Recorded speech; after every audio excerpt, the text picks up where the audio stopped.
নমস্কার বন্ধুরা, nature gardening চ্যানেলে আরও একবার আপনাদেরকে সুস্বাগতম এই জন্য যাতে আপনারা যেভাবে সাপোর্ট করছেন সেইভাবে সাপোর্ট করবেন আর নতুন নতুন ভিডিও দেখার জন্য অপেক্ষা করবেন। এরকম অনেক ধরনের নতুন নতুন প্রজাতির পদ্ম কিন্তু আমি আপনাদের সামনে ধীরে ধীরে তুলে ধরব। আজকে যেই পদ্মটা তুলে ধরছি সেটি পুরনো হলেও খুবই জনপ্রিয় একটি পদ্ম, যার নাম হচ্ছে রানী রেড। দেখুন কুড়িটা দেখতে কিন্তু একদম লাড্ডুর মতো দেখছে, বা উল্টানো লাটিম বললে কিন্তু খুব একটা ভুল হবে না।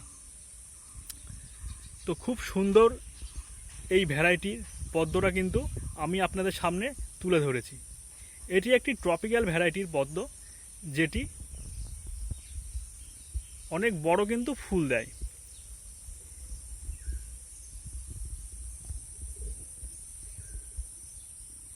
এতক্ষণ আপনাদের সামনে যে লাটিমের মতো কুড়িটি ছিল, এবার তার পাশে যেটা আপনারা দূর থেকে দেখতে পাচ্ছিলেন ফুল, রানী রেডের এটা ইমম্যাচিওর ফুল, মানে এটা এখনও ম্যাচিওর হয়নি। তো ম্যাচিওর হয়নি তার জন্য এই ফুলটা সাইজটা তুলনামূলকভাবে অর্ধেক হয়ে আছে। যখন এই গাছটা ম্যাচিওর হবে তখন আপনারা এই ফুলের সাইজটাও কিন্তু অনেকটা বড় হবে। তো আপনারা ধারণা করতে পারবেন না। তো এত সুন্দর একটা ভ্যারাইটি পদ্ম যে আপনাদের সামনে তুলে ধরছি, খুবই ভালো। যারা পছন্দ করেন এই টাইপের পদ্ম, লাল হবে, ডার্ক হবে এবং কুড়িগুলো গোল হবে, তাদের জন্য কিন্তু রানী রেড খুবই আদর্শ একটা ভ্যারাইটি। আমি গামলাটা একটু দেখানোর চেষ্টা করছি। দেখুন, স্ট্যান্ডিং লিপ কিন্তু খুব একটা নেই, দেখতেই পাচ্ছি। ছোট ছোট যেগুলো হচ্ছে এখনও সেইগুলো পরিপূর্ণ হয়নি।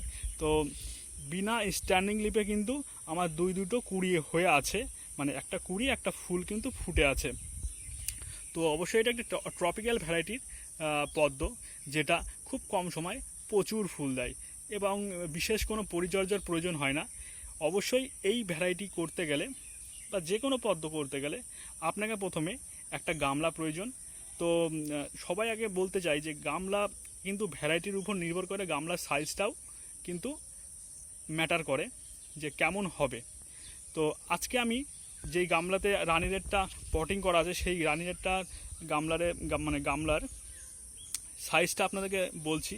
এটা হচ্ছে 20 ইঞ্চি ডায়ামিটারের গামলা, আর এর ডেপথটা হচ্ছে আপনার 12 ইঞ্চি।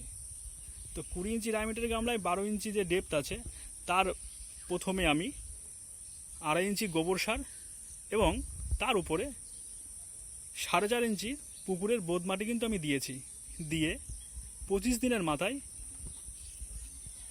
গ্রোথটা দেখুন, 25 দিনের মাথায় কুড়ি সহ ফুল আছে।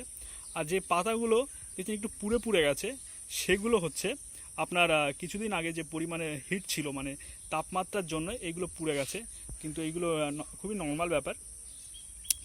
তো বন্ধুরা, আজকের ভিডিওটা কেমন লাগলো অবশ্যই আমাকে কমেন্ট বক্সে কমেন্ট করে জানান।